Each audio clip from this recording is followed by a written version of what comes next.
കമ്മട്ടിപ്പാടത്തിന് പശുവിനെ അയച്ചുകൊണ്ട് പോകുന്ന ഭീഷണിപ്പെടുത്തിയ ആൾ എവിടെ ഇരിക്കുന്നു? വീട്ടിൽ പശുവായിട്ട് കിടന്നു. അലഞ്ചേട്ടൻ 2 മുട്ട 1 പാല്. ഇതിനു മുമ്പ് ഞാൻ ഇങ്ങനെ കഴിക്കുന്നത് മൂർക്കമ്പമ്മ മാത്രമേ ഉള്ളൂ. ഇങ്ങനെ കൊണ്ടുപോയിട്ട് സേഫ് ആയിട്ട് പല സത്യത്തിൽ ഇന്നതാ. ഇങ്ങനെ എനിക്ക് മനസ്സിലായി പുള്ളി അഭിനയിച്ച പുള്ളിക്കാരുടെ സുഖമാണ്. ശിവകുമാർക്ക് നന്ദിയില്ല. ഇവർ കൂടോത്രം ചെയ്തവന്മാരാണ് എനിക്കെതിരെ. എല്ലാവരിലും ഉണ്ട്. ബൈജുവിലുണ്ട്, നിങ്ങളിലുണ്ട്, അവനിലുണ്ട്. അവരിലോ സംശയിച്ചല്ലോ. മന്ത്രവാദിയുമാണ്. ഈ പടത്തിന് കറക്റ്റ് അലഞ്ചേട്ടന്റെ ഈ കൂടോത്രവും മന്ത്രവും തന്ത്രമുള്ള ആള് അലഞ്ചേട്ടനാ. മനസ്സിലായില്ല അപ്പൊ കൂടോത്രം ചെയ്ത ആരാണ്? ഒരു ചുവട് തെറ്റിയാൽ താഴെ പോകുന്ന ഒരു മലയുടെ മുകളിൽ നിന്നാണ് ഞങ്ങൾ ഷൂട്ട് ചെയ്യുന്നത്. അലഞ്ചേട്ടൻ താഴെ പോയി കഴിഞ്ഞാൽ കട്ടപ്പനപ്പ് എടുക്കേണ്ടി വരും. നമുക്ക് മനസ്സിൽ നമുക്ക് ഇങ്ങയുടെ വർത്താനം കേൾക്കുമ്പോൾ നമ്മുടെ ഇയാളെന്നൊക്കെ വരുള്ളൂ, ഒരു ബഹുമാനം തോന്നാൻ തോന്നുന്നു. ഇങ്ങേരെ ഒറ്റ തള്ളിന് താഴെ ഒക്കെ ഉണ്ട്. എന്റെ കഥാപാത്രത്തിന് അത് ചെയ്യും ചെയ്യാം. അത് പറ്റില്ല, നമുക്ക് ഫ്യൂച്ചർ പ്രൊഡിക്ട് ചെയ്യാൻ പറ്റില്ല. നാളെ ഞാൻ അങ്ങനെ ഉത്തരവോട് പറഞ്ഞു. ഞാൻ കേട്ടില്ല. ഉത്തരം പറഞ്ഞു. അത് കേട്ടിരുന്നെങ്കിൽ ഞാൻ തകർന്നു പോകാനെ. ഞാൻ വിശ്വാസിയായി പോയത്. അപ്പൊ അന്ന് ജൂനിയർ ആർട്ടിസ്റ്റാണ്, സൂപ്പർ സ്റ്റാർ ആണെന്നാണ് എന്റെ ധാരണ. ഇതുണ്ടാക്കിയല്ലോ സത്യം. ഫോട്ടോ വെച്ചിരിക്കണ വിനയ് ഫോട്ട് തിരുവനന്തപുരത്ത് അലഞ്ചേട്ടി വന്ന് നീ ചേട്ടൻ വിഷമിക്കണേ പറയാ. ഹോം അപ്ലയൻസ് വാങ്ങാൻ ഒരിടത്ത്, ക്രോക്കറി വാങ്ങാൻ വേറൊരിടത്ത്, ഗാഡ്ജറ്റ്സ് വാങ്ങാൻ വേറെ എവിടെയോ ഒരിടത്ത്. അതെ, എന്തിനെങ്ങനെ പലയിടത്തും ഓടണം? മൈജി ഫ്യൂച്ചർ ഉണ്ടല്ലോ. മൊബൈൽ ഫോൺ മുതൽ ഹോം അപ്ലയൻസസ് വരെ എല്ലാം ഒരിടത്ത്.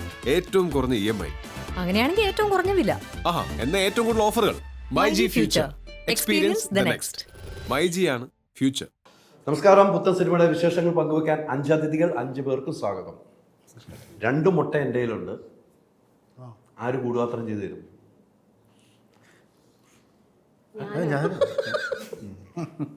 ഇതാണ് കൂടുപാത്രം ചെയ്യുന്ന ആള്. അതെയോ? ഞാനൊരു പാവം. ശരിക്കും ചെയ്യേണ്ടത് ബൈചേട്ടനാ. ബൈചേട്ടനാണ് ഇതിന്റെ ഡയറക്ടർ എന്ന നിലയില്, പ്രൊഡ്യൂസർ എന്ന നിലയിൽ ഇത് ഏറ്റവും ഇതിനെ കുറിച്ച് പറയാൻ. ഇതെല്ലാം കൊണ്ട് നിങ്ങൾക്ക് നല്ല കൂടുപാത്രം ചെയ്തിട്ടുണ്ട് പുള്ളി. മനസ്സുകൊണ്ടും അല്ലാതെയും ചെയ്തിട്ടുണ്ട് ഈ സിനിമ ഒന്ന് തീർക്കണവരെ. അല്ലെങ്കിൽ നിങ്ങൾ ഇവിടെ ഇരിക്കില്ലായിരുന്നു. അതെ, കൂടോത്രം ഫലിക്കണ്ടേ? എനിക്കൊന്ന് പഠിക്കണമെന്നുണ്ട്. ഫലിക്കണ്ടേ? ഫലിക്കണം. പഠിക്കണമെന്നുള്ള പഠിക്കുന്ന വീട്ടിൽ പഠിക്കണം. ഞാനിടയ്ക്ക് കൊടുക്കാറില്ല. കൂടോത്രം ഫലിക്കണം എന്ന് നമുക്ക് പ്രാർത്ഥന കൊണ്ട് തുടങ്ങാം. തീർച്ചയായിട്ടും ആ കൂടുപാത്രം ഫലിക്കണം. തിയേറ്ററിലേക്ക് എല്ലാവരും കൂടുപാത്രം ചെയ്തിട്ടുണ്ട്. എല്ലാവരും 12-ാം തീയതി വലിക്കണം.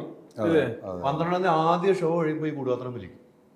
അതിനുള്ള മുട്ട നമ്മൾ വെച്ചിട്ടുണ്ട്. അത് മാത്രം മതി. കൂടോത്രം ഫലിക്കാനാണോ ഫലിക്കാതിരിക്കാനോ? ഫലിക്കാനാ. ഇയാളാണ് അല്ല, ഞാൻ ഫലിക്കാനാ. അല്ല, ഞാനത് ഫലിക്കാനാ വെച്ചേക്കണം. ആ മുട്ട വെച്ചിരിക്കുന്നത് ആദ്യ ഷോയോടുകൂടി ഇരട്ടി ആളുകളാകാൻ വേണ്ടി ആ മുട്ട ഞാൻ വെച്ചിരിക്കുന്നു. അത് നിങ്ങളുടെ ചാനലിൽ വിൽക്കാൻ വേണ്ടിയോ? അല്ല, ഇത് രണ്ടാലും നിന്ന് നടക്കൂടെ, ഞങ്ങൾ ഉറപ്പിച്ചു. പക്ഷെ ഇത്ര നേരം ഇന്റർവ്യൂ തുടങ്ങുമ്പോൾ നിങ്ങളുടെ കൂടെ നിന്ന ആളാട്ടോ. നിങ്ങളെ പുച്ഛിച്ചപ്പം പുച്ഛം പലർക്കും ഉണ്ടാവും. ആ പുച്ഛഭാവം നമ്മൾ പരിഗണിക്കാറില്ല. നമ്മൾ അപ്പൊ കൂടുപാത്രം ഫലിക്കണമെങ്കിൽ എന്ത് ചെയ്യണം? കൂടോത്രം ഫലിക്കണമെങ്കിൽ എന്ത് ചെയ്യണം? പ്രാർത്ഥിക്കണം. ആര് പ്രാർത്ഥിക്കണം?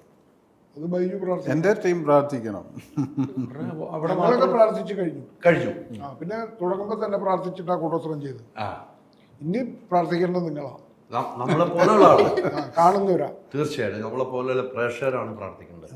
ഒരു സിനിമ എന്ന് പറയുന്നത് അത്രമാത്രം അധ്വാനമാണ്. ആ സിനിമയാണ് നാളുകളിലായ സ്വപ്നം. ബൈജുവിൻ്റെ സ്വപ്നം തിയേറ്ററിലേക്ക് എത്തിക്കുകയാണ് 12-ാം തീയതി. അതെ. എന്താണ് പറയൂ? അല്ല, തീർച്ചയായിട്ടും ആ ഒരു ദിവസത്തിന് വേണ്ടിയിട്ടുള്ള ഒരു വെയിറ്റിംഗ് തുടങ്ങിയിട്ട് കുറേ ദിവസമായി. അതിപ്പോൾ ഇവിടം വരെ എത്തി. ഇനി കുറച്ച് ദിവസങ്ങളേ ഉള്ളൂ. ഞാനതൊരു കൊച്ചു സിനിമ എന്ന് തന്നെ പറയുന്നത്. ഇപ്പോഴും ഒരു കൊച്ചു സിനിമയാണ്. പക്ഷേ കൊച്ചു സിനിമയിൽ ഒരു വലിയ സിനിമ ആക്കി എന്ന ഒരു ശക്തിയുണ്ട് എന്നോടൊപ്പം.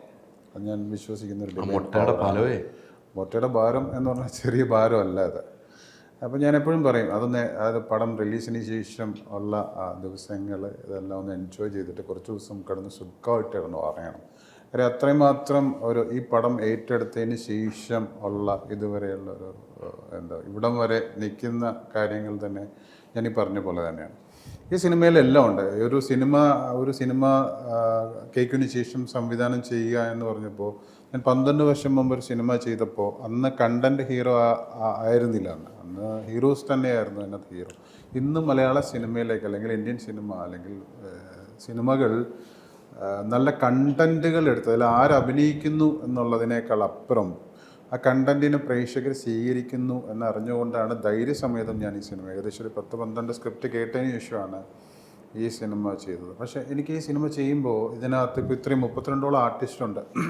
ഈ സിനിമ ചെയ്തപ്പോൾ കുറച്ച് ആർട്ടിസ്റ്റുകൾ ഉണ്ടായിരുന്നു. ഇപ്പോൾ സുധിയൊക്കെയാണെങ്കിലും ഞാൻ ആദ്യം ഈ സിനിമ ഞാൻ എഴുപന്ന പാലസിലിരുന്ന എൻ്റെ സ്ക്രിപ്റ്റ് ഞാൻ തുടങ്ങിയപ്പോൾ ആദ്യം വന്നതാണ് ഡിനോയും സുധിയൊക്കെ വന്ന സബ്ജക്റ്റ് ഡിസ്കഷനിലെല്ലാം ഉണ്ടായിരുന്നതാണ്. പക്ഷേ അലൻ ചേട്ടൻ ഒരു ക്യാരക്ടേഴ്സിന് നമുക്ക് ഇന്ന ആൾക്കാരായിരിക്കണം എന്നുള്ളത്. പക്ഷേ നമ്മളൊരു സിനിമ പ്ലാൻ ചെയ്യുമ്പോൾ എൻ്റെ ബഡ്ജറ്റ് ഭയങ്കരമാണ്.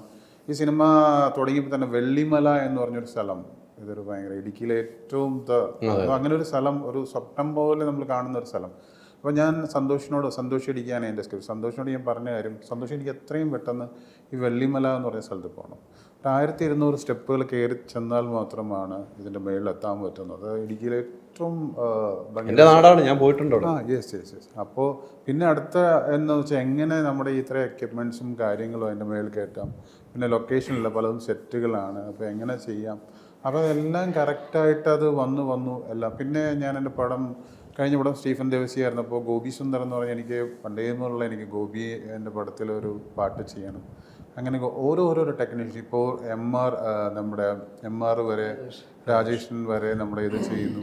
കാന്താര ലോകയൊക്കെ ചെയ്യുന്ന ശേഷം പിന്നെ കളറിസ്റ്റ് നമ്മൾ മാതീഷ് എന്ന് പറഞ്ഞ തമിഴിൽ ഇപ്പോൾ ഏറ്റവും ബിസി ആയിട്ടുള്ള ആളാണ്. അങ്ങനെ എൻ്റെ ടെക്നീഷ്യൻസ് എല്ലാം ഒത്തിണങ്ങി അടിപൊളിയായി വന്നിട്ടുണ്ട്. എല്ലാ ടൈപ്പ് ഓഫ് പരിപാടിയുണ്ട്. ഒരു മിത്താണിത്, പിന്നെ ഹൊറർ കണ്ടൻ്റ് ഉണ്ട്, ഫാമിലി ഇമോഷനുണ്ട്, നല്ല പ്രണയ സീക്വൻസ്, നല്ല പാട്ടുകളുണ്ട്.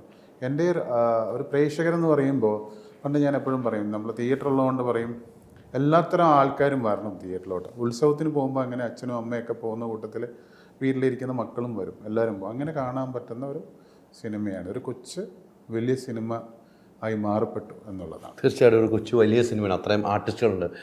അലൻസിനോട് നമ്മൾ തുടങ്ങുന്ന മുമ്പ് അലൻസിനോട് ചേട്ടൻ പറഞ്ഞു ഇടികൊള്ളാൻ വേണ്ടി മാത്രമുള്ള യാത്ര. ആ ഇടികൊള്ളാൻ വേണ്ടിയുള്ള യാത്രയാണ് എവിടെ നിന്നൊക്കെ ആളുകൾ വന്ന് ഈ സിനിമയിൽ കൂടി എന്നുള്ള ആലോചിക്കണം. തീർച്ചയായിട്ടും. അപ്പോൾ പറഞ്ഞു വെച്ചതിൽ നമുക്ക് മനസ്സിലാക്കാം. അല്ല, ഒരു ആക്ടർക്ക് ഞാൻ അദ്ദേഹമായിട്ട് ഒരു സിനിമയിലേ വർക്ക് ചെയ്തിട്ടുള്ളൂ. പക്ഷേ ഞാൻ സിനിമയിൽ വരുന്നതിന് മുമ്പ് തന്നെ അദ്ദേഹം ഇൻഡസ്ട്രിയിലുള്ള ആളാണ്. അദ്ദേഹത്തിൻ്റെ സിനിമകൾ ഞാൻ കണ്ടിട്ടുള്ള ആളാണ്. 19 നൂറ്റാണ്ടിൽ സിനിമയിലാണ് ഞങ്ങൾ ഒരുമിച്ച് അഭിനയിക്കുന്നത്. അത് കഴിഞ്ഞിട്ട് ഞങ്ങൾ സൗഹാർദ്ദമായി. എന്നെ ഒരു ദിവസം വിളിച്ചിട്ട് ഇങ്ങനൊരു സിനിമ ഞാൻ ചെയ്യുന്നുണ്ട്, ഞാനാണ് ഡയറക്ടർ, അഭിനയിക്കുമോ എന്ന് ചോദിച്ചു. അപ്പോൾ ഞാൻ കഥ കേട്ടു, എനിക്ക് ഇഷ്ടമായി. അപ്പോൾ എനിക്കൊരു സംശയം ഉണ്ടായിരുന്നു, ഇദ്ദേഹം ഒരു ആക്ടറിൽ നിന്ന് എങ്ങനെയാണ് ഒരു ഡയറക്ടറിലേക്ക് മാറുന്നത്. പക്ഷേ ഞാൻ ഡേറ്റ് കൊടുത്തു, എനിക്ക് എൻ്റെ കഥാപാത്രം ഇഷ്ടപ്പെട്ടു, അദ്ദേഹം പറഞ്ഞ രീതി ഇഷ്ടപ്പെട്ടു, കഥ ഇഷ്ടപ്പെട്ടു. അങ്ങനെ ഞാൻ സെറ്റിൽ ചെല്ലുമ്പോൾ ഇദ്ദേഹത്തിൻ്റെ ഷോട്ടാണ് ആദ്യം എടുക്കുന്നത്, ഞാൻ കണ്ടുകൊണ്ട് നിന്നതാണ്. അപ്പോൾ ഞാൻ ഒബ്സർവ് ചെയ്യുന്നുണ്ട് എങ്ങനെയാണ് ഇദ്ദേഹം ഈ ഫിലിം മേക്കിംഗ് ചെയ്യുന്നത്.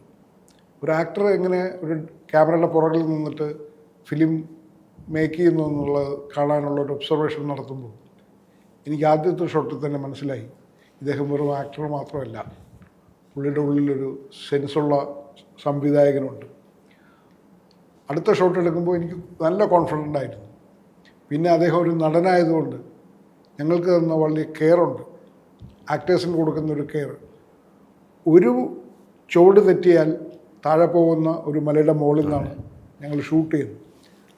ആദ്യം തന്നെ ആ മലയുടെ മുകളിലേക്ക് കൊണ്ടുപോകുമ്പോൾ എനിക്ക് തന്ന 2 കുരിശുകളുണ്ട് എന്നെ ചുമന്നുകൊണ്ട് പോകാൻ. അവരാണ് എന്നെ ചുമന്നുകൊണ്ട് പോകുന്നത്, ഞാൻ നടന്നല്ലേ കയറിയത്. അപ്പോൾ അത് ഭയങ്കര കെയറാണ്. അത് സംവിധായകൻ സൂക്ഷിക്കേണ്ട ഒരു കാര്യമാണ്.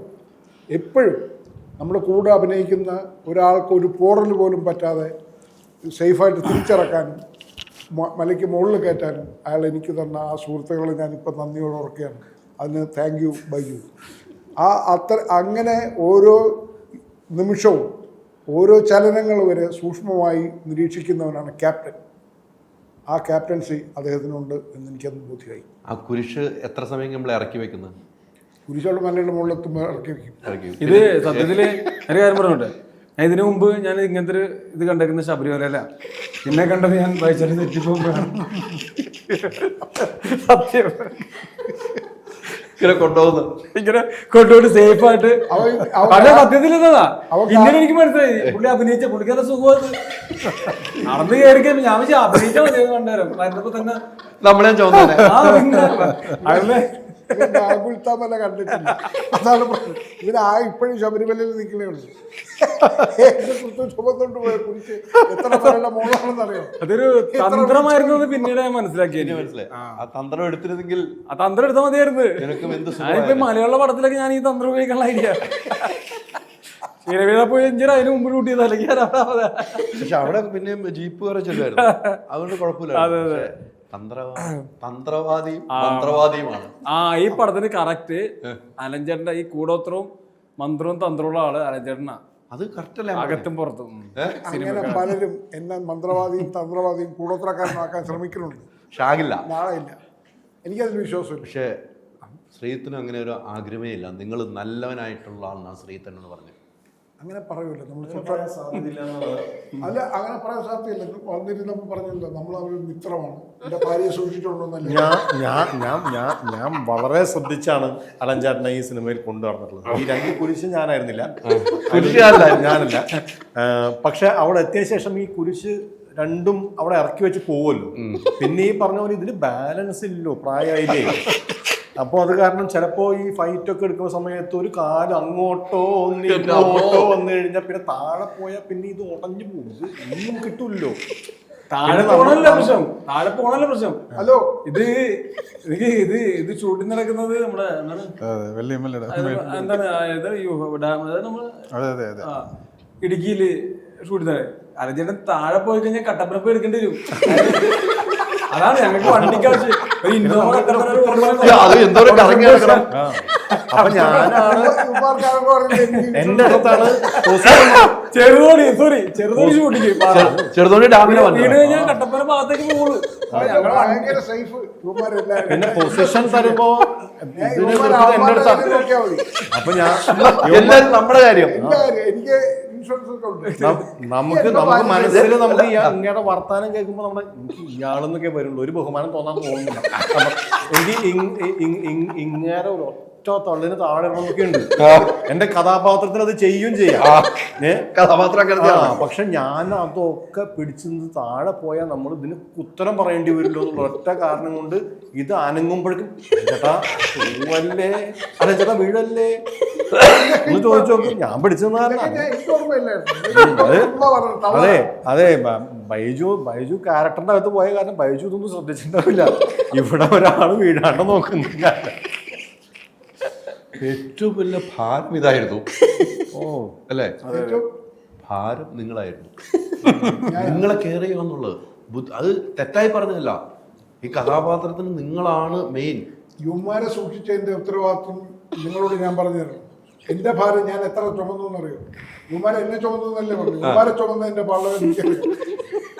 ഞാൻ എന്നെ ചുമന്നുകൊണ്ടുപോയ മൂന്ന് കുരിശും വഹിച്ചുകൊണ്ടുപോയ എന്നെ കൊണ്ടുപോയ ഭാഗങ്ങളെ ഞാൻ നന്ദിയോട് ഓർക്കുന്നു. പക്ഷെ യുവമാർക്ക് നന്ദിയില്ല. യുവമാരെ കൂടോത്രം ചെയ്തവന്മാരാണ് എനിക്കെതിരെ. ഒരു കൂടോത്രം ഏൽക്കില്ലെന്നേ, അത് ജീവിതത്തിലേക്കില്ല. എക്സ്ട്രീം നെഗറ്റീവാ. ഒരു നമ്മൾ ഈ കൂടോത്രം ഏൽക്കണമെങ്കിൽ അപ്പുറത്തുള്ള ആൾ ഇത് റിസീവ് ചെയ്യാൻ മാത്രമുള്ള ഒരു ശുദ്ധ മനസ്സുള്ള ഒരാളാവണ്ടേ. അത് ശുദ്ധ മനസ്സല്ല. അപ്പൊ അത് അടിച്ച് അവിടെ തട്ടി തിരിച്ച് ഇപ്പുറത്തേക്ക് തന്നെ വരികയാണേ. കാരണം നമ്മളത് ശ്രമിക്കാതിരിക്കാൻ നല്ലത്. കിട്ടും അടിച്ചു വരും. കൂടോത്രം ചെയ്തവർ അനുഭവിച്ചിരിക്കും. ഇപ്പം മനസ്സിലായില്ലേ ഇപ്പൊ ആരാണ് കൂടോത്രം ചെയ്തത്? കിട്ടില്ലേ? സത്യം പറഞ്ഞല്ലോ. എന്നായാലും വീഡിയോസ് ഞാൻ നിങ്ങൾക്ക് അയച്ചു തരാം. ഷൂട്ടിംഗ് സമയത്തുള്ള അത് നമ്മൾ ഇതിനകത്ത് ആൾക്കാർ പ്രഷർ കാണിട്ടിലേക്ക് കൊടുത്തേക്കാം. അത് സമ്മതിക്കാവോ? അന്ന് ഷൂട്ട് ചെയ്ത കുറച്ച് വിഷ്വൽ ഉണ്ട്. മനസ്സിലായില്ല അപ്പൊ കൂടോത്രം ചെയ്ത ആരാണ്? അവന്മാർ അതുവരെ ഷൂട്ട് ചെയ്ത് വെച്ചിട്ടുണ്ട്. കാണിച്ചു കൊടുക്കരുത്. അത് നമ്മൾ പ്രഷറും കാണട്ടെ. ഇവരാണ് കൂടോത്രം ചെയ്ത് നമുക്ക് തെളിയിക്കേണ്ടി വരും. ഇവന്മാര് കാണിച്ച വഴിക്കാണ് എനിക്ക് പിന്നെ സിനിമ ഇട്ടാവുന്നത്. ഇയാൾക്ക് നടക്കാൻ പറ്റില്ല, ഇയാളെ കൊണ്ട് നടക്കാൻ പറ്റില്ല, 2 പേര് വേണോ? ഇവരാണ് അതിന്റെ പ്രതി. പക്ഷെ നിങ്ങൾ തമ്മിൽ ശരിക്കും സൗഹൃദം. നിങ്ങൾ ഇയാളുടെ അച്ഛനായിട്ട് അഭിനയിച്ചില്ല, അയാൾ നിങ്ങളുടെ അച്ഛനായിട്ട് അഭിനയിച്ചു. ആരാ, എങ്ങനെയാണ്? ഞാൻ പണ്ട് സെർലാക്കിന്റെ വർഷത്തില് അലഞ്ചേട്ടൻ അഭിനയിക്കുമ്പോ ഞാൻ അച്ഛനായിരുന്നു. പിന്നെ കാലം മാറിയപ്പോ എന്റെ അച്ഛനാണ് അലഞ്ചേട്ടൻ ഈടാന്ന പടത്തില് ഒരു കുഞ്ഞ് അലൻസിയർ, മാസ്റ്റർ അലൻസിയറായിരുന്നു. മാസ്റ്റർ അലൻസിയർ. പരസ്യത്തിന്റെ പേരാണ് സെർലാക്ക് ക്രീമൊക്കെ തിന്നിങ്ങനെ വലിച്ച് ഇത് തുടച്ച്. ലാൽ ജോസിന്റെ വീട്ടില് വേഷം അല്ല, ചോദിച്ച ഒരു കഥ. അല്ല, അല്ല, അല്ല, പറ. നിനക്ക് പറയാമെങ്കിൽ എനിക്ക് പറയാം. എനിക്ക് പറയാമെങ്കിൽ ഇവിടെ പറയാം. അച്ഛനായിട്ടും മകനായിട്ടും അഭിനയിച്ച അല്ല, സിനിമയിലുള്ള കൂടാത്രത്തിന്റെ ഭാവം ഈ ലാൽ ജോസിന്റെ അവിടെ ഷർട്ട് വരെ മറന്നു വെക്കുന്ന കൂടാത്രത്തിന്റെ ഭാവമാണ്. പിന്നെ അത് പറയൂ. ഇവൻ വേഷം അന്വേഷിച്ചു പോയി. അപ്പൊ അന്ന് ജൂനിയർ ആർട്ടിസ്റ്റാണ്, ഇവൻ സൂപ്പർ സ്റ്റാർ ആണെന്നാണ് ഇവന്റെ ധാരണ. അപ്പൊ ഇവൻ എവിടുന്നോ കടമൊക്കെ വാങ്ങിച്ചിട്ട് പാലക്കാട് വരെ പോവുകയാണ് ലാൽ ജോസിന്റെ വീട്ടിലേക്ക്. അപ്പോൾ ഒരു ഉടുപ്പ് വാങ്ങിച്ചു, കടം വാങ്ങിച്ചിട്ട്. എന്നിട്ട് അത് മടക്കി വെച്ചു, തേച്ച് വൃത്തിയാക്കി ഒരു ബാഗിൽ കൊണ്ടുപോയി ഒരു ചായക്കട കയറി. പാലക്കാട് ഇറങ്ങി ചായക്കട കയറിയിട്ട് അവിടെ നിന്ന് ചായ കുടിച്ച് ബാത്റൂമിൽ കയറി ഈ കോസ്റ്റ്യൂം ഒന്ന് മാറ്റി. അപ്പോൾ പുത്തൻ ഉടുപ്പ് കെട്ടുമ്പുറത്ത് പുതിയൊരാൾ ഇറങ്ങിപ്പോന്നു. മാനേജർ ചോദിച്ചു ഇതാരാ? അപ്പോൾ ഇവൻ പൈസ കൊടുക്കാതെ പോയി. അകത്ത് കയറിപ്പോയ ആളല്ല, പുറത്തേക്ക് വന്നത്. അപ്പോൾ ഇവൻ രക്ഷപ്പെട്ടെന്ന് വിചാരിച്ചിട്ട് ഇവൻ ലാൽ ജോസിൻ്റെ വീട്ടിൽ ചെന്നു. അപ്പോൾ ആ അമ്മ, ലാൽ ജോസിൻ്റെ അമ്മ കൊച്ചുകുഞ്ഞിനിങ്ങനെ പാരൻസ് വായിച്ചു കൊടുത്തുകൊണ്ടിരിക്കുകയാണ്.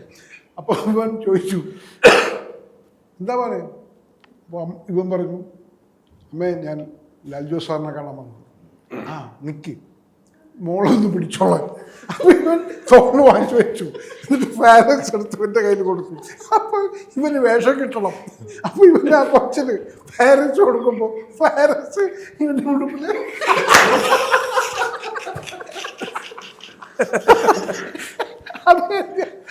അത് കഴിഞ്ഞ് അമ്മ പറഞ്ഞ് ഇപ്പോൾ വരാൻ മോനെ പിടിച്ചോളാൻ എന്ന് പറഞ്ഞിട്ട് അമ്മ ഒരു ബാഗ് എടുത്ത് പുറത്തോട്ട്. കുറച്ച് കഴിഞ്ഞപ്പോൾ അമ്മ അരിയൊക്കെ വായിച്ച് പച്ചക്കറി വാങ്ങിച്ച് വന്നപ്പോൾ ഇവ ഷർട്ട് മുഴുവൻ പാരൻസിൽ മുങ്ങി നിൽക്കുകയാണ്. അപ്പോൾ അമ്മ കൊച്ചിനെ വായിച്ചിട്ട് പറയാണ് വേഷം ചോദിച്ചു വന്നാണല്ലേ? അപ്പോൾ പറഞ്ഞു അതെ, അവൻ മദ്രാസിലാണ്.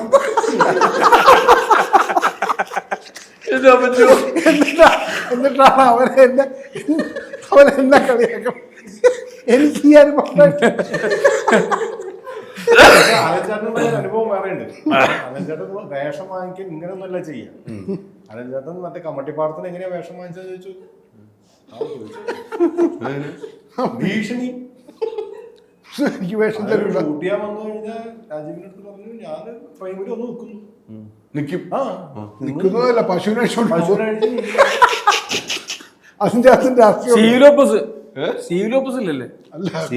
അഭിനയിച്ച് കഴിഞ്ഞു. പിന്നെ കമ്മട്ടിപ്പാടത്തിന് പിന്നെ വേഷം കൊടുത്തു പ്രശ്നം ഉണ്ടാക്കി. ഫ്രെയിമിൽ ഇവിടെ പശുവിനെ അടിച്ചോണ്ട് വന്നു വേഷം.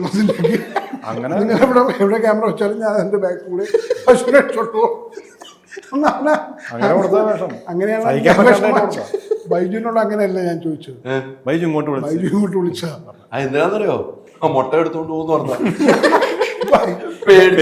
ബൈജു നേരത്തെ ഇടുന്ന ഒരു ഷർട്ട് ഉണ്ടായിരുന്നു, അതിനകത്തൊരു ചെലന്തി വല. ഞാൻ നോക്കുമ്പോൾ ഈ ചെലന്തി വലയിലാണ് ഞങ്ങളെയൊക്കെ കുടുക്കിയത്. അതാണ് മൂന്നത്ര. അത് മാറ്റിയിട്ടോ, ഞാനിപ്പോഴേ ശ്രദ്ധിക്കുന്നത് ചെലന്തി വലയായിരുന്നു. കറക്റ്റാ. ഇല്ല, വേറെ കേസ്. ഇതെന്തെന്ന് പറഞ്ഞാലും അന്ന് ലാൽ ജോസ് സാറിൻ്റെ അടുത്ത് പോയി കുട്ടിയെ എടുത്ത് സിർലാക്കൊക്കെ കൊടുത്ത് ഇവിടെ കൊലിച്ചത് മദ്രാസിലാന്ന് പറഞ്ഞു. ആ മദ്രാസിൽ പോയെങ്കിലും ഇപ്പൊ എവിടെ നിൽക്കുന്നു? ശക്തി കൂടാത്രം സിനിമയിലേക്ക് എത്തിയിരിക്കുകയാണ്. ചെയ്തു വെച്ച സിനിമകളൊക്കെ നന്നായി അഭിനയിക്കുന്നതുകൊണ്ട് കൂടാത്രത്തിൽ എത്തി. കമ്മട്ടിപ്പാടത്തിന് പശുവിനെ അയച്ചുകൊണ്ട് പോകുന്ന ഭീഷണിപ്പെടുത്തിയ ആൾ എവിടെ നിൽക്കുന്നു? വീട്ടിൽ പശുവായിട്ട് കിടന്നു. വീട്ടിൽ പശു ആണെങ്കിൽ അല്ല അലഞ്ചേട്ടന്റെ ഞാൻ എന്റെ ഏതോറല്ലേ അല്ല നീ ഇപ്പൊ പറഞ്ഞത്. അല്ല ഞാനൊരു പോസിറ്റീവിലേക്ക് പശുവിനെ മാറ്റിക്കെട്ടിയിരിക്കണ്. ഇവനെതിരെ പശുക്കൾ കേസ് കൊടുക്കും. പശു എന്ത് മോശമാണ്, കറവ മോശമാണ്, ഒരിക്കലല്ല. ഒരു തൊഴിലിനെ ആക്ഷേപിക്കുന്നു. എന്റെ തൊഴിലിനെ എനിക്ക് ഒരു തമാശ പറഞ്ഞിട്ട് അത് നിങ്ങൾ കേൾക്കാൻ വേണ്ടി അല്ല, ആരും കേൾക്കാൻ വേണ്ടിയല്ല. അല്ല ആരും കേൾക്കണ്ടേ? അലഞ്ചന്റെ വീടിന് മുമ്പിലേ അലഞ്ചന്റെ രാവിലെ എഴുതേക്കുമ്പോ വിനയം പോയിട്ട് നിക്കണ് ചോദിച്ചത് തിരുവനന്തപുരത്ത് പറഞ്ഞത് എടാ നീ എന്ത് ഇവിടെ തമ്മന്നാ അലഞ്ചന്റെ അച്ഛൻ മരിച്ചൊരു ഞാൻ വിനയ ഫോട്ടോ അലഞ്ചന്റെ അറിഞ്ഞിട്ടില്ല. അലഞ്ചന്റെ നീ അച്ഛൻ മരിച്ചില്ലേ ആടാ അയ്യോ എന്ന് പറഞ്ഞു. അതാണ് മരിച്ചത്. ഇതുണ്ടാക്കി പറഞ്ഞല്ല. അല്ല, ഇതുണ്ടാക്കിയല്ലോ സത്യം. ശ്രീധരനെ വിശ്വസിക്കാത്ത അല്ലാന്ന് പറയട്ടെ.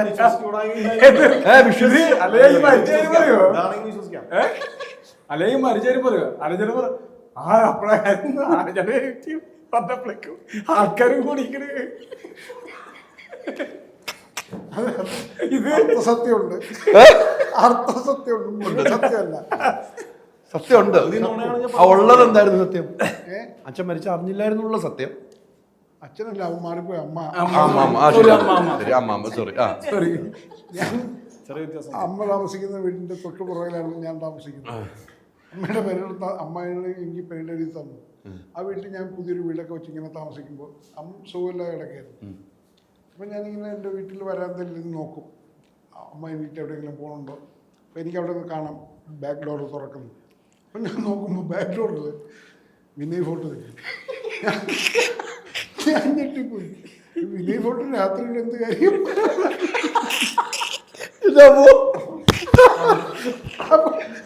ഇനി വിശ്വസിക്കാൻ എന്റെ പൊന്നെ ഈ പറഞ്ഞ മൊത്തം വിശ്വസിക്കാതിരിക്കും. അർദ്ധസത്യം എന്ന് പറഞ്ഞപ്പോ ഞാൻ വിചാരിച്ചു ഇത് വേറൊരു കഥയുണ്ടായിരിക്കും. സത്യത്തിൽ ഒരൊറ്റ വ്യത്യാസമുള്ളൂ, അച്ഛനമ്മ അത് മാത്രമേ വ്യത്യാസമുള്ളൂ. അല്ല, വേറെ ഒന്നുണ്ട്. അപ്പോൾ അവനെൻ്റെ വീട്ടിലേക്ക് വരികയാണ്. വന്നിട്ട് പറഞ്ഞു, നിങ്ങളെന്താ ഇവിടെ ഇരിക്കുന്നത്? ചേച്ചി നീ എവിടെ നിന്ന്?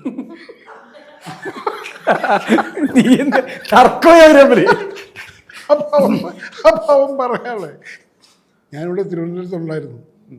നിങ്ങളെന്താ ഇവിടെ ഇരിക്കുന്നത്? വിഷമിക്കണ്ടത്.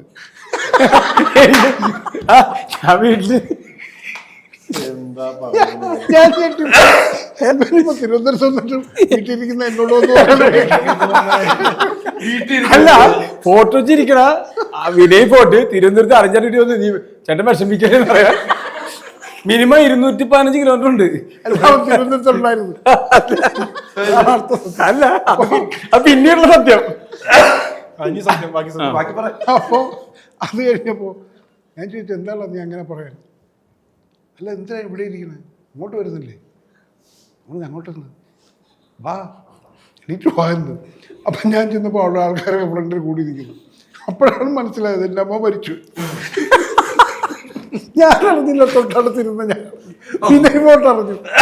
വിനയ് ഫോട്ടോ വന്നു, എൻ്റെ അമ്മയുടെ ബാക്ക് ഡോർ തുറന്ന് എൻ്റെ വീട്ടിലേക്ക് വന്നിട്ട് പറയുന്നു, വിഷമിക്കണ്ട. എന്തൊരു പറയുന്നത് മൊത്തം സത്യം. മനസ്സിലായല്ലോ, അതാണ് സത്യം. ഞാൻ പറഞ്ഞു ഫാരക്സിന്റെ കാര്യം സത്യമല്ലേ? ഫാരക്സ് അല്ല, അതല്ലാന്ന് നിഷേധിച്ചിട്ടില്ല. അത് അല്ലാന്ന് നീ പറഞ്ഞിട്ടില്ല. ഇല്ല, അത് സത്യം. അത് സത്യമാണ്. സത്യങ്ങൾ മാത്രം. ഇത് സത്യം. ഇതേ കൂടോത്തുന്ന പേര് മാത്രമേ ഉള്ളൂ, പറയുന്നതൊക്കെ ഞങ്ങൾ സത്യമാണ് അല്ലേ? എല്ലാം പോസിറ്റീവാ. അതുപോലെ ഈ പടവും പോസിറ്റീവ് തന്നെയാണ്. സിനിമയിൽ ഇങ്ങനെ സത്യങ്ങൾ പറയുന്നത് ഭയങ്കര കേട്ടോ. അങ്ങനെ ചെയ്തു കൊടുത്തോക്കാ നിങ്ങൾ. അല്ല, ഞാൻ ചോദിക്കട്ടെ, കൂടോത്രം ഉണ്ടോ? കൂടാത്രം ഉണ്ടെന്ന് വിശ്വസിക്കുന്ന ആളാണ്. ആണോ? ഉണ്ടോ? വെള്ളം കുടിച്ച് ഉത്തരം എന്റെ തൊണ്ടയ്ക്ക്. അല്ല, അത് ബൈജു പറയും. കൂടോത്രം എന്ന് പറയുന്നത് നമ്മുടെ സിനിമയില് ഒരു കണ്ടന്റ് ആണ്, അതിൽ നിന്ന് കയറിപ്പോകും. പക്ഷെ ഞാനതിൽ വിശ്വസിക്കുന്നില്ല. നമ്മുടെ ഈ സിനിമ തന്നെ വിശ്വാസവും അന്ധവിശ്വാസവും തമ്മിലുള്ള ഫൈറ്റാണ്. ഇപ്പോഴും നമ്മൾ റീസെന്റ് പരിപാടികളും ഒക്കെ കല്ലേറ് കിട്ടും സിനിമ. അല്ല, സീരിയസ്ലി നമ്മൾ കൂടോത്രം അത് ഉണ്ടോ ഇല്ലയോ എന്നുള്ളത് പടം കണ്ടു കഴിഞ്ഞാലേ അറിയുള്ളൂ. പക്ഷെ ഞാൻ വിശ്വസിക്കുന്നില്ല. പടത്തിൽ കണ്ടന്റ് എന്താണെന്നുള്ള പടം കണ്ടു കഴിഞ്ഞാലേ അറിയുള്ളൂ. പക്ഷേ ഇന്നും അത് ക്യാരി ചെയ്ത് പോകുന്നു എന്നുള്ളത് എനിക്കൊന്നും മലയാളികൾ മാത്രമല്ല, അത് എനിക്ക് തോന്നുന്നു എല്ലാ സ്ഥലങ്ങളിലും ഇങ്ങനത്തെ ഈ ബ്ലാക്ക് മാജിക്കിനെ വിശ്വസിക്കുന്ന ആൾക്കാരുണ്ട്. എല്ലാ സ്ഥലങ്ങളിലും ഉണ്ട്. പക്ഷേ കുറച്ചുകൂടെ കൂടുതൽ നമ്മുടെ മലയാളികളാണ് എന്ന് തോന്നുന്നു. മലയാളികൾ കുറവായിരിക്കും ചിലപ്പോൾ. മലയാളികൾ ഉണ്ട്. ചില വില്ലേജ് ഏരിയകളിൽ ഇപ്പോഴും അങ്ങനത്തെ അന്ധവിശ്വാസങ്ങൾ ഉണ്ടെന്ന് നമ്മൾ മറ്റൊരാൾ നിന്ന് പറയുമ്പോൾ വിശ്വാസിയാണോ? ഞാൻ ഉറപ്പായിട്ടും വിശ്വാസിയാണ്. ഞാൻ ഈശ്വര വിശ്വാസിയാണ്. ദൈവം ഉണ്ടെന്ന് ഞാൻ വിശ്വസിക്കുന്നു. അപ്പോൾ തന്നെ ദൈവത്തെ കണ്ടിട്ടുണ്ടോ? ദൈവത്തിനെ കണ്ടിട്ടുണ്ട്. യെസ്. ഏത് രൂപം? ദൈവത്തിന് ശരിക്കും പറഞ്ഞാൽ രൂപമില്ല. ദൈവം നമ്മൾ മറ്റുള്ളവരിലൂടെ ചിലപ്പോൾ നേരിട്ട് സംസാരിച്ചിട്ടുണ്ട്. ദൈവത്തിനോട് നേരിട്ട് ഞാൻ സംസാരിച്ചിട്ടുണ്ട്. ഉണ്ടോ? ഉറപ്പായിട്ടും. അത് നമ്മൾ ദൈവത്തിനെ മറ്റുള്ളവരിലൂടെ കാണാൻ സാധിക്കും ചിലപ്പോൾ. അങ്ങനെ മറ്റുള്ളവരിലായി വന്ന് ഈ കൂട്ടത്തിൽ ആരാളുള്ളത്? ഇതില് ഈ ഇരിക്കുന്ന 4 പേരും അലൻസിയർ. അത് ഷെയ്ത്താനായിട്ടായിരിക്കും വന്നിരിക്കുന്നത്. അങ്ങനെ എന്നെ ദൈവാക്കൾ അല്ല, അങ്ങനെ എന്നെ ദൈവാക്കളാണെന്ന് ഈ കൂടോത്രക്കാരൻ വിശ്വസിക്കുന്ന അങ്ങനെ അല്ല, ശരി. എല്ലാ മനുഷ്യർക്കും ദൈവത്തിന്റെ ഒരു അംശമുണ്ട്. ചില സമയങ്ങളിൽ നമ്മൾ രണ്ടും ഉണ്ടല്ലോ, അതായത് നെഗറ്റീവ് ഉണ്ട്, പോസിറ്റീവ് ഉണ്ട്. നമ്മൾ ചിലപ്പോൾ നെഗറ്റീവും പോസിറ്റീവും ആവും. ഓരോ മനുഷ്യരിലുണ്ടല്ലോ. അങ്ങനെ എനിക്ക് അങ്ങനെ ഒരു ഡെഫിനിഷൻ തരാൻ ജീവിതത്തിൽ കൂടുമാത്രം ചെയ്തിട്ടുണ്ടോ? ഇല്ല, ചെയ്തിട്ടില്ല. ശ്രീത്ത് ചെയ്തിട്ടുണ്ടോ? വിശ്വസിക്കുന്നുണ്ടോ? വിശ്വാസം ഉണ്ട്. പല ഇങ്ങനെ കൂടുമാത്രം ചെയ്താൽ കൂടോത്രം എന്നുള്ളൊരു, എനിക്ക് അതിൻ്റെ പദപ്രയോഗം എന്താണെന്നുള്ളത് കൃത്യമായിട്ട് നമ്മൾ ചെയ്യാത്തതുകൊണ്ടായിരിക്കും, നമ്മൾ അറിയില്ല. പക്ഷേ ഞാൻ വിശ്വസിക്കുന്നത് നേരത്തെ ബൈജു പറഞ്ഞ പോലെ ഒരു മനുഷ്യൻ്റെ ഉള്ളിൽ വളരെ പോസിറ്റീവായിട്ടുള്ള കുറേ കാര്യങ്ങളുണ്ട്, വളരെ നെഗറ്റീവായിട്ടുള്ള കുറേ കാര്യങ്ങളുണ്ട്. ഇതിൻ്റെ അകത്ത് എന്താണ് ഒരു സമയത്ത് നമുക്ക് പിന്നെ നമ്മൾ വരുന്ന എക്സ്പീരിയൻസുകൾ അനുസരിച്ച് ഇതിൻ്റെ ഒരു ഏറ്റക്കുറച്ചിലുകൾ ഉണ്ടാവുമായിരിക്കും. അപ്പോൾ ഇന്നത്തെ സാഹചര്യത്തിൽ എനിക്ക് 100% ഞാൻ കുറേ നാൾ ഈ പറഞ്ഞ ഒരു വിശ്വാസം ഉണ്ടോ ഇല്ലയോ സയൻറ്റിഫിക്കായിട്ട് പ്രൂവ് ചെയ്യണ്ടേ എന്നൊക്കെ വിചാരിച്ചിരുന്ന ഒരാളാണ്. പക്ഷേ എനിക്ക് ഇപ്പോൾ ഇരുന്നിട്ട് എനിക്കൊരു ബലം തരുന്നത് ഒരു വിശ്വാസമാണ്. വിഷമങ്ങൾ പലതും ഉണ്ടാവും, ജീവിതങ്ങളിൽ വിഷമങ്ങളുണ്ടാവും, അല്ലാത്തയും വിഷമമുണ്ടാവും. അങ്ങനെ ഉണ്ടാകുന്ന സമയത്ത് ഇപ്പോൾ ശ്രീത്ത് പറയുകയാണ്, ഞാൻ ദൈവങ്ങളിൽ വിശ്വസിക്കുന്നു, ആ ദൈവത്തിനോട് പ്രാർത്ഥിക്കുന്നു. അപ്പോൾ അത് നെഗറ്റീവായി പോകുന്നത് പോസിറ്റീവായി. അങ്ങനെ വരുമ്പോൾ ഭാര്യ എന്ന നിലയിൽ എന്താ ചെയ്യാറുള്ളത്? ഞാൻ നേരത്തെ പറഞ്ഞ മാതിരി തുടക്കം മുതലേ ദൈവവിശ്വാസിയാണ്. ശ്രീത്തെ പറഞ്ഞ മാതിരി വലിയ ദൈവവിശ്വാസമൊന്നും ഇല്ലാത്ത ഒരാളായിരുന്നു. എനിക്കിപ്പോഴും ഈ പറഞ്ഞ മാതിരി ഒരു എല്ലാത്തിലെയും പോസിറ്റീവ് കാണാൻ ശ്രമിക്കുന്ന ഒരാളാണ് ഞാൻ. നെഗറ്റീവ് സംഭവിക്കുമ്പോൾ അത് നമ്മുടെ കാഴ്ചപ്പാടുകളാണ് കുറേയെന്ന് വിശ്വസിക്കുന്ന ഒരാളാണ് ഞാൻ. കൂടുമാത്രം ചെയ്യുന്ന ആളുകളുണ്ടെന്ന് വിശ്വസിച്ചിട്ടുണ്ട്. അപ്പോൾ നമുക്കൊരു വീഴ്ച വരുവാണ്, നമ്മൾ ഭയങ്കരമായിട്ട് വീഴ്ചയിൽ വരുവാണ്. ഇതാരെങ്കിലും നമ്മൾ എന്തെങ്കിലും ചെയ്തതായിരിക്കും എന്ന് ചിന്തിച്ചിട്ടുണ്ടോ, ആലോചിച്ചിട്ടുണ്ടോ? അങ്ങനെ ആരെങ്കിലും പറഞ്ഞിട്ടുണ്ടോ? ഇല്ല, ഒരിക്കലും ഇല്ല. നമ്മളെ പറ്റി മോശമായിട്ട് പല ഈ നമ്മുടെ ഈ എനർജി എന്നൊക്കെ നമ്മൾ ആക്ടേഴ്സ് അങ്ങോട്ടും ഇങ്ങോട്ടും പറയും, നമ്മൾ എനർജി ട്രാൻസ്ഫർ ചെയ്യുന്നത് നമ്മളെ പറ്റി മോശമായിട്ട് പല ആൾക്കാരും വിചാരിക്കുന്നു, പല ആൾക്കാരും ചിന്തിക്കുന്നു പറയുമ്പോൾ നമ്മളെ ബാധിക്കാനുള്ള സാധ്യതയുണ്ട്. അത് നമ്മളെ ബാധിക്കുന്ന നമ്മുടെ ഉള്ളിലത്തെ പ്രശ്നമാണ്, അത് പുറത്തുള്ള ഒരാളുടെ പ്രശ്നമല്ല, നമ്മുടെ ഉള്ളിലത്തെ ഒരു പ്രശ്നമാണ്. അപ്പോൾ അത് നമ്മൾ ബാധിക്കാതിരിക്കണം. നമ്മൾ അതിനേക്കാളും കൂടുതൽ സപ്പോർട്ടുള്ള, അതിനേക്കാളും പവറുള്ള ഒരു പോസിറ്റീവിൽ വിശ്വസിക്കുക എന്ന് വൃത്തിയുള്ളൂ. അപ്പോൾ ആ പോസിറ്റീവിലേക്ക് നമ്മൾ ട്രാവൽ ചെയ്യുക. അത് ഇന്ന് ചിലപ്പോൾ നാളെ എന്താവും അറിയില്ല, പറയാൻ പറ്റില്ല. ഉറപ്പാണ്. അപ്പോൾ പൂർണ്ണമായിട്ട് വിശ്വാസം മാത്രമേ ഉള്ളൂ. അതെ. അന്ധവിശ്വാസങ്ങളിലേക്ക് യാത്ര ചെയ്യാറില്ല? ഇല്ല, ഉണ്ടായിട്ടില്ല. ഇന്ന് വരെ ചെയ്തിട്ടുമില്ല. ഇല്ല. ഇനി അങ്ങനെ ഉണ്ടാകത്തുമില്ല എന്ന് നമുക്ക് പൂർണ്ണമായിട്ട് പറയാൻ പറ്റും? അത് പറ്റില്ല. നമുക്ക് ഫ്യൂച്ചർ പ്രൊഡിക്റ്റ് ചെയ്യാൻ പറ്റില്ല. നാളെ ഞാൻ അങ്ങനെ അങ്ങനെയില്ല. പടങ്ങളൊക്കെ കുറഞ്ഞു പോയി എന്നാ ഒരു മൊല്ലാക്കനെ കാണാം, അല്ലെങ്കിൽ ഒരു അച്ഛനെ കാണാം, അല്ലെങ്കിൽ മറ്റേ കബഡിക്കാരെ കാണാൻ പുറകെ പോയിട്ടൊന്ന് ചെയ്തു ഇരിക്കും. അത് അങ്ങനെ ഒരു വിശ്വാസമില്ല, ചെയ്തിട്ടുമില്ല, ചെയ്യില്ല എന്ന് നമ്മൾ പറയുന്നത്. അങ്ങനെയും പറയില്ല. അവിടെയാണ് വിശ്വാസം ഉണ്ടെന്ന് ഞാൻ. അപ്പൊ കൂടുപാത്രത്തിൽ വിശ്വസിച്ച് പോകുന്നുണ്ട്. ഇല്ല എന്ന് നമുക്ക് തീർത്ത് പറയുമ്പോഴാണ് നമുക്ക് വിശ്വാസം. പറയാൻ പറ്റില്ലല്ലോ. ഇല്ല എന്ന് തീർത്ത് പറഞ്ഞാൽ നമ്മൾ അതിന്റെ പുറകെ പോകില്ല. ഇല്ല, അതാണ് പറഞ്ഞു, ഒരിക്കലും പറയാൻ പറ്റില്ല. അല്ല, ഇപ്പോഴത്തെ കോൺഷ്യസ്നസ്സിൽ അത് ചെയ്യില്ല, അതിലൊരു വിശ്വാസവും തോന്നിയിട്ടില്ല.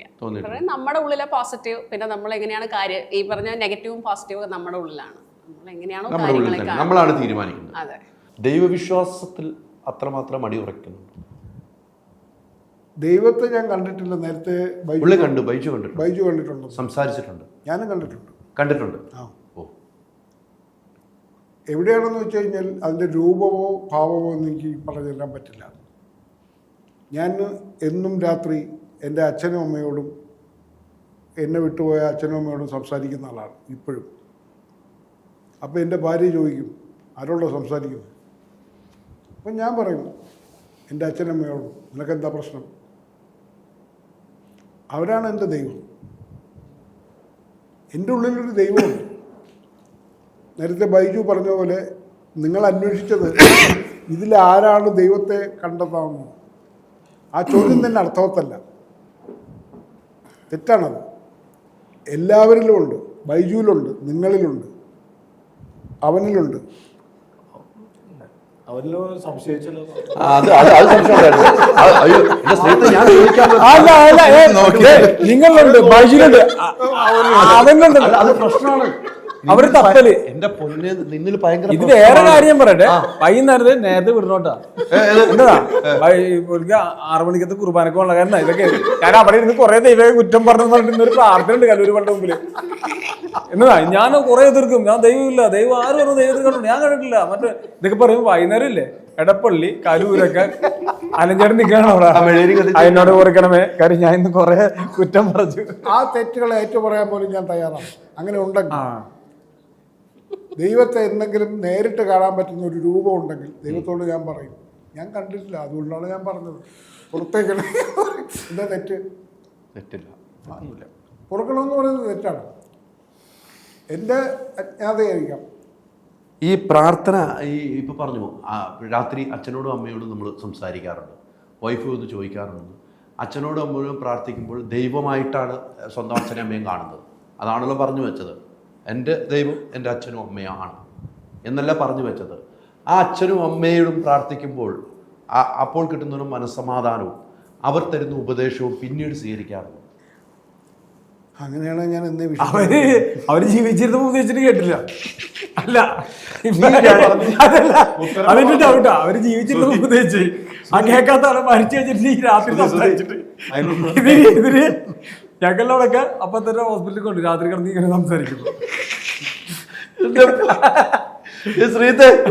അല്ല ഇത് എനിക്ക് മനസ്സിലായിട്ടില്ല. നിങ്ങൾ എന്ത് ചോദ്യം ചോദിക്കുന്നത്? ജീവിച്ചിരുന്നപ്പോ ഉപദേശിച്ച് കേൾക്കാത്ത ആള് അച്ഛനെ മരിച്ച ശേഷം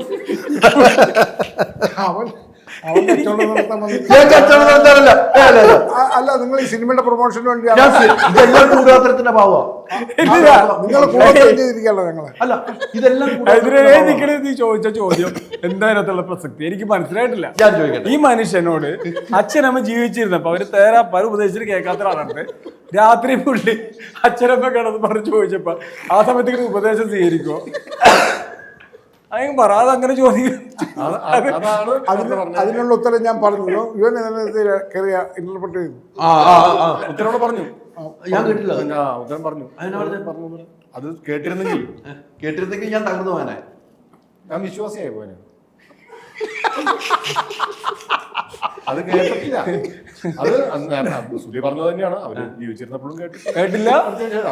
വ്യത്യാസമൊന്നുമില്ല. ജീവിച്ചിരുന്നല്ല, അങ്ങനല്ല. ജീവിച്ചിരുന്നപ്പോ കേട്ട് അനുസരിച്ചില്ല. മരിച്ചപ്പോ കേട്ട് അനുസരിക്കാൻ പറ്റില്ല. സമയം കിട്ടില്ല. രാത്രി ഉറങ്ങണ്ടല്ലേ.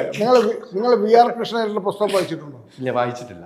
ഞാൻ എൻ്റെ പ്രീ ഡിഗ്രി കാലത്ത് വായിച്ചിട്ടുണ്ട്. അദ്ദേഹം എഴുതിയിട്ടുണ്ട് അദ്ദേഹത്തിൻ്റെ ഭാര്യ മരിച്ചുപോയതിന് ശേഷം രാത്രി ഭാര്യയുമായി സംസാരിക്കാറുണ്ട്.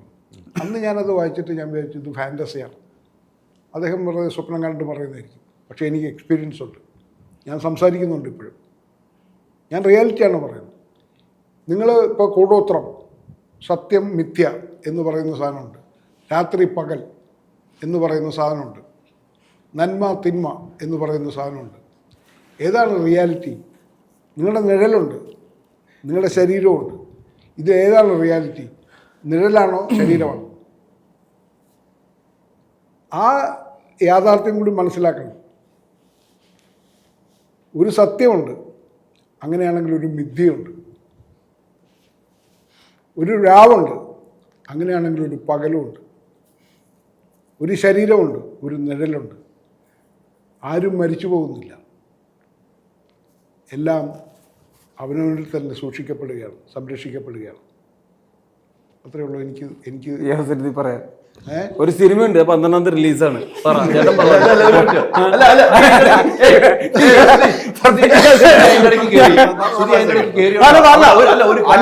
ഇതൊക്കെ അല്ല ശ്രുതി അതിന്റെ ഇടയ്ക്ക് അവിടെ ഒരു കാര്യങ്ങൾ പറഞ്ഞു നിർത്താൻ വേണ്ടി തുടങ്ങിയാണ്. എല്ലാം ഒരു നിഴലുണ്ട്, ഒരു ശരീരമുണ്ട്, എല്ലാം ഉണ്ട്. പറഞ്ഞു നിർത്താൻ പോയി എന്താന്ന് മനസ്സിലായില്ല. നിർത്തി അല്ല, നിർത്തുന്നതിന് മുമ്പ് ഒരു മനസ്സിലല്ല. ഞാൻ പറയട്ടെ, എനിക്ക് പറയാൻ അനുവദിക്കുക. ഒരു ശ്രുതി ഇവിടെ ഇരിപ്പുണ്ട്. ഒരു ശ്രുതി ഇവിടെ ഇരിപ്പുണ്ട്. അതല്ലോ, അല്ല ഒരു സംവിധാനം ഇരിപ്പുണ്ട്. പുള്ളിക്ക് പറയാൻ അവസരമുണ്ട്. അത് കുഴപ്പമില്ല. അതില്ല, ഇത് പുള്ളി രാവുണ്ട് പകൽ, ഇതെല്ലാവർക്കും രാവുണ്ട് പകലുണ്ട്. പിന്നെ എന്താ മഴയുണ്ട് വെയിലുണ്ട്. ഇങ്ങനെ മറ്റേ കുളങ്കരാന്നുള്ള കളി പോലെ ഇങ്ങനെ പറഞ്ഞോണ്ട് എപ്പം നിർത്തുന്നില്ലായിരുന്നു. വായിച്ചാണ് ഇതിപ്പോ നിർത്തിയിട്ട് പറഞ്ഞ അടുത്ത പറയാം ഈ സിനിമ 12 റിലീസ് ആകെ ഇന്നിപ്പോ എത്രയാണ് ഞാൻ ഒരാഴ്ചയുള്ളു. അതിൻ്റെ ഇടയ്ക്ക് പുള്ളി നിർത്തണ്ട, ബ്രേക്ക് കിട്ടണല്ല. അപ്പൊ ഞാനാ പറഞ്ഞ വായിച്ചേട്ടാ നീ എന്തുമാത്രം ഉപദ്രവിച്ചു ആലോചിക്കാതെ ആ ഷൂട്ടിംഗ്. ഞാനോ അത് ബൈജോണിന്റെ ഏറ്റവും വലിയ തലവന നീയായിരുന്നു. സംശയമില്ല. സത്യത്തില് ഇവനാണ് കൂടോത്രം ചെയ്തത്. ഈ സിനിമയ്ക്കെതിരെ കൂടോത്രം ചെയ്ത ഇവനാണ്. ഇവനാണ് എന്നെ പലതവണ ഫോൺ ചെയ്ത് പറഞ്ഞത് ബൈജുവിനെ വിളിച്ച് പൈസ വാങ്ങിച്ചോളൂ. റിയാലിറ്റി അല്ല ഇപ്പം ഞാൻ സത്യം പറയും. ഈ മനുഷ്യനെ 2 ദിവസം കൂടുമ്പോ ഈ പറഞ്ഞില്ലേ, രാത്രി ആയാലും എപ്പ വിളിച്ചാലും ഒരു മണിക്കൂർ ഞങ്ങൾ സംസാരിക്കും ദിവസം. അതിപ്പോഴല്ല, കുറെ വർഷങ്ങളായിട്ട്. മിക്കവാറും ഇപ്പൊ ഇന്നലെ സംസാരിച്ചില്ല, മിനിയാന്ന് 2 ദിവസം മുമ്പ് എന്നെ വിളിച്ചിരുന്നു. എനിക്ക് ജോലി ഉണ്ടായിരുന്നുണ്ട്. ജോലിയുണ്ട്. വിളിച്ചിട്ട് പറഞ്ഞ അടൂർ ഗോപാലകൃഷ്ണന്റെ പടത്തില് അടൂർ ഗോപാലകൃഷ്ണന്റെ പടത്തില് അഭിനയിച്ചോണ്ടിരിക്കാന്ന് പറഞ്ഞു. നമ്മൾ എവിടെ ഉണ്ട്? എറണാകുളത്തുണ്ട്. ഓക്കെ, അപ്പൊ ഞങ്ങളുടെ പടത്തിന്റെ പ്രീമിയർ ഷോ നടക്കുമായിരുന്നു ഇന്നലെ. അവിടെ വന്നില്ല. പക്ഷെ ഞാൻ വെച്ചാൽ അവിടെ വരാത്ത സ്ഥിതിക്ക് ഇവിടെയും കാണില്ലെന്ന് വരും. പക്ഷെ രാവിലെ ഞാൻ ഞെട്ടിപ്പോയി. ഇവിടെ കൃത്യമായിട്ട് എത്തി. എന്തുകൊണ്ടാ? ആ സിനിമയുള്ള ഒരു കമ്മിറ്റ്മെന്റ്. കൂടോത്രം ബൈജുവിന്റെ കൂടോത്രമാണ്. ബൈജുവിന്റെ കൂടോത്രം ഏറ്റവും വന്നേ പറ്റുള്ളൂ. ഇല്ല, അതെ, അലൻസിയറേട്ടൻ ഞാനും തമ്മിലുള്ള ബന്ധം, അതുപോലെ എല്ലാ ആർട്ടിസ്റ്റുകളും തമ്മിലുള്ള ബന്ധം, അത് തന്നെയാണ് ഇവിടെ എല്ലാവരും ഇരിക്കുന്നത്. പിന്നെ ഞാൻ പറഞ്ഞ പോലെ ഈ സിനിമ എന്ന് പറയുന്ന ഒരു അദൃശ്യ ശക്തിയുടെ ഒരു ഞാൻ പറഞ്ഞില്ലേ, അത് തന്നെയാണ് വരാൻ പോകുന്നത്. കൂടോത്രം ഉണ്ട് അതിനകത്ത്. കൂടോത്രം ഉണ്ട്. ഈ സിനിമ കൂടോത്രം എന്ന് പറയുമ്പോൾ ഒരു ചെറിയൊരു എലമെന്റ് ആണല്ലോ പടത്തിന്റെ അകത്തുള്ള ഒരു ചെറിയ, അതിനകത്ത് അതിന്റെ ഉള്ളിൽ വലുതുണ്ട്.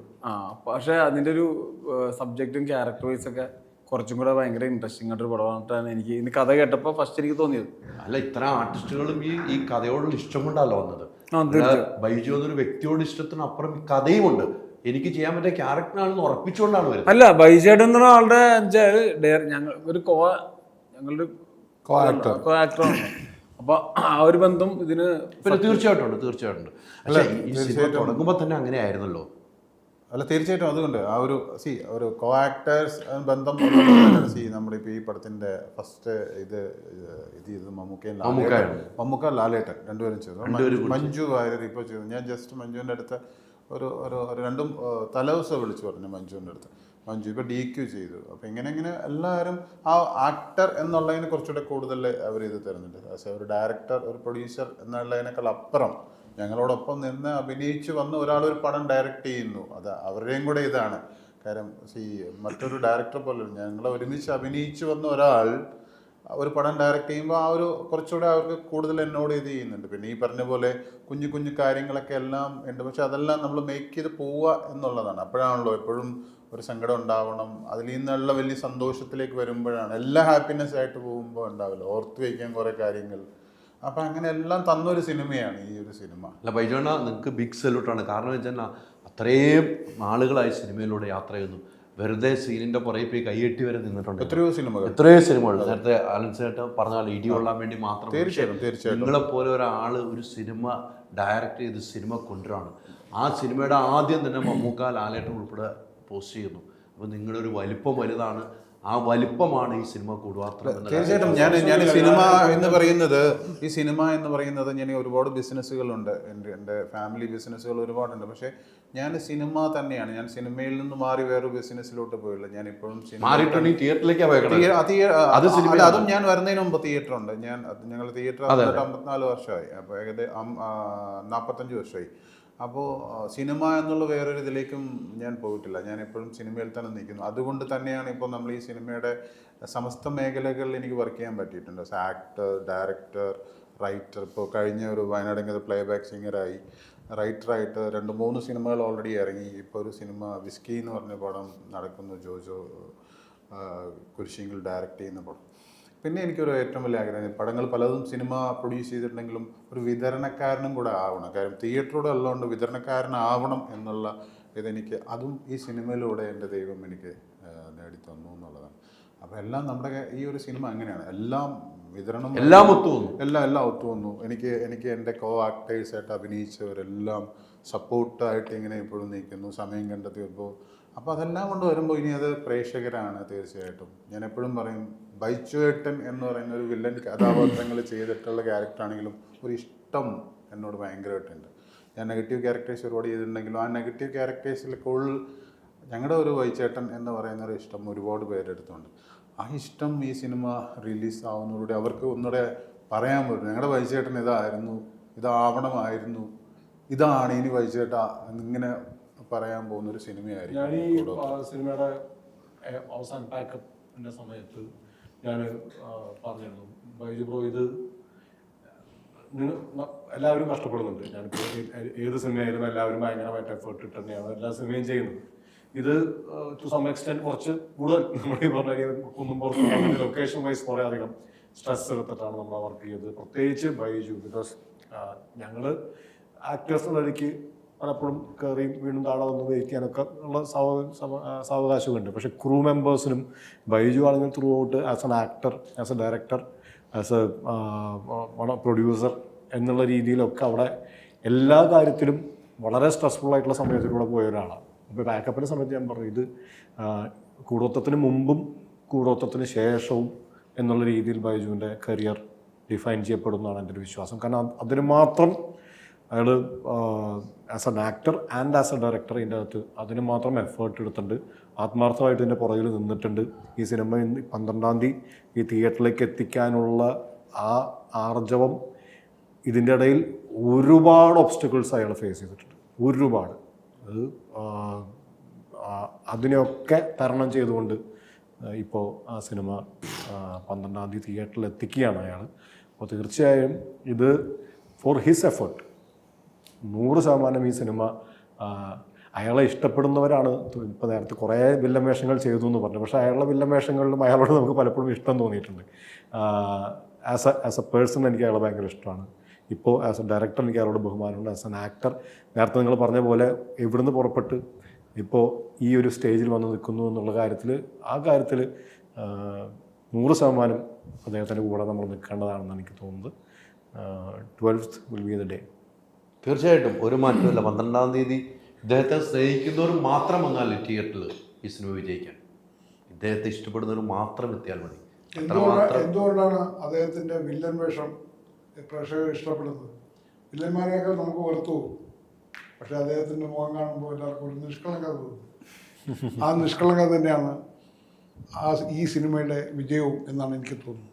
തീർച്ചയായിട്ടും ആ വിജയം ഉണ്ടാകട്ടെ. ഒരു കൂടുപാത്രം ചെയ്യുന്നില്ല ഞങ്ങൾ, തിയേറ്ററിലേക്ക് നിങ്ങൾ സ്വയം വരും. അത് നമ്മൾ തന്നെ കൂടുപാത്രമായി മാറിയിരിക്കുന്നു. എന്നിട്ട് വന്നില്ലെങ്കിൽ ഞങ്ങൾ കൂടുപാത്രം ചെയ്യും. തിയേറ്ററിലേക്ക് വന്നില്ലെങ്കിൽ പിറ്റേ ദിവസം ഞങ്ങൾ ചെറിയ കൂടുപാത്രം ചെയ്യും. അപ്പം നിങ്ങൾ വരും. സുധീർ കോപ്പയെ കൊണ്ട് ചെയ്യും. സുധീർ കോപ്പ തിയേറ്ററിന് മുമ്പിൽ ഞങ്ങൾ കുഴിച്ചിടാൻ വേണ്ടി കുറച്ച് സ്ഥലം കണ്ടുവച്ചിട്ടുണ്ട്. ആ കുഴിച്ചിടാൻ ഞാനും പോകുന്നുണ്ട്. മുട്ട അലൻസേട്ടൻ കൊണ്ടുവരും. രാവിലെ എന്നെ കൊണ്ട് കൊടുത്തിട്ടുണ്ട്. എഴുതുന്ന കാര്യങ്ങൾ ഒരു കാര്യമുണ്ട്. ഈ സിനിമയുടെ ലൊക്കേഷനിൽ അലഞ്ചേട്ടൻ കഴിച്ച ഭക്ഷണം അല്ല, ഇത് ബൈച്ചേട്ടൻ അറിയാം. 2 മുട്ട, 1 ഗ്ലാസ് പാല്. ഇത് വെറുതെ പറഞ്ഞല്ലേ, ഇതുവരെ ഒന്നും വെറുതെ പറഞ്ഞിട്ടില്ല. അല്ല, ഇത് സത്യമാണ്. ഫുഡ് കഴിക്കില്ലേ? നീ ഇത് എപ്പോഴും വെറുതെ പറയല്ലോ, ഞാൻ പെട്ടെന്ന് ആലോചിച്ച് ഇപ്പോഴാണ് ഇതിന്റെ സംഭവം. അന്ന് നമ്മുടെ ഈ പോസ്റ്റർ ഒന്നും വലുതായിട്ട് നമ്മള് പൂജ സമയത്ത് മാത്രമേ ഉള്ളൂ. പിന്നെ വിട്ടുപോയി. അലഞ്ചേട്ടൻ 2 മുട്ടയും 1 പാല്. ഇതിനു മുമ്പ് ഞാൻ ഇങ്ങനെ കഴിക്കുന്നത് മൂർക്കമ്പമ്മ മാത്രമേ ഉള്ളൂ. അല്ല, ഞാൻ കേട്ടേക്കുന്നത് പാലും മുട്ടയും. പിന്നെ എങ്ങനെയാണ് അലഞ്ചേട്ടന് സ്കോർ ചെയ്തോടാ. മേഞ്ഞോ? നമ്മളിവിടെ നിൽക്കാതെ അതെ, ഞാൻ കീഴടക്കി. അല്ല അല്ലെങ്കിൽ ശരിയാണ് നീ പറഞ്ഞ മൂർഖം പാമ്പ് മാത്രമേ അപ്പൊ കഴിക്കൂ. ഇവിടെ ആരാ കൂടോത്രം ഈ പടത്തിൽ കൂടോത്രം. അപ്പൊ ഇത് അപ്പൊ മറക്കണ്ട 12-ാം തീയതി കാണാം. തിയേറ്ററിൽ പോയി കാണുക. കണ്ട് ഇഷ്ടപ്പെട്ട് കഴിഞ്ഞാൽ നിങ്ങൾക്ക് ഓരോ ആളുകളും വിളിക്കാവുന്ന വ്യക്തികളാണ്. നിങ്ങൾ എഴുതുമ്പോൾ മാന്യമായിട്ട് എഴുതുക. ഇഷ്ടപ്പെട്ടാൽ ഇഷ്ടപ്പെട്ടു എന്ന് തന്നെ എഴുതുക, ഇല്ലെങ്കിൽ കാരണം എഴുതുക. പക്ഷേ ഇഷ്ടപ്പെടാതെ പോകുന്നൊരു വിഷയം ഈ സിനിമയ്ക്കില്ല എന്ന് വിശ്വസിക്കുന്ന ഒരാളാണ്. ധൈര്യമായിട്ട് ടിക്കറ്റ് എടുക്കാം. ഒത്തിരി സന്തോഷം. നമ്മൾ കുറേ കാര്യങ്ങൾ സംസാരിച്ചു എന്ന് എനിക്ക് തോന്നുന്നു. Thank you.